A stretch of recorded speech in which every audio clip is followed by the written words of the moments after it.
Nandito ako. Oh. Iba ang liwanag pero may puno dun. Dapat, di ba pag may puno, dapat hindi sobrang bumababa yung liwanag niya. Pero may puno naman. 1, 2, 3. Engkanto ang lugar niya. Parang may something. Engkanto ang lugar nila. Tabi-tabi po.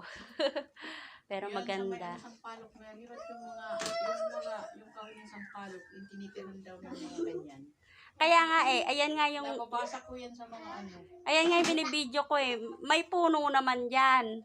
Pero tingnan mo may, ayan puno yan pero may something. Oo. Hello! Ayun, di ba? Nawala siya nung hinilo ko. Lumabas na yung puno. Nakipag-selfie lang sa akin. Ayun umaano uli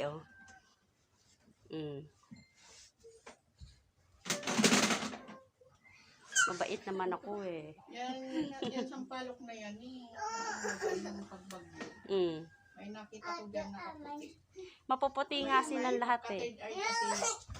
Ha? May third eye. May ano kasi ako. May third eye si nanay. Ayun si nanay nag-i-steam. Tapos may naglalarong chikiting.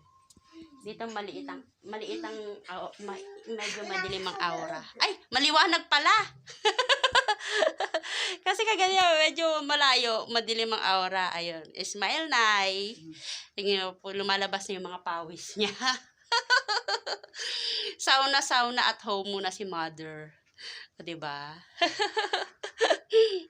Yan, i-video natin na actual na hindi ako nakaharap. Ayan ang video niya. Ayan ang niya, actual video. Ayan ang paligid. Yan. Haharap ako. Ito, Ganina nag-video ako. May something naliwanag. Pero ngayon, parang wala na, no? Yan.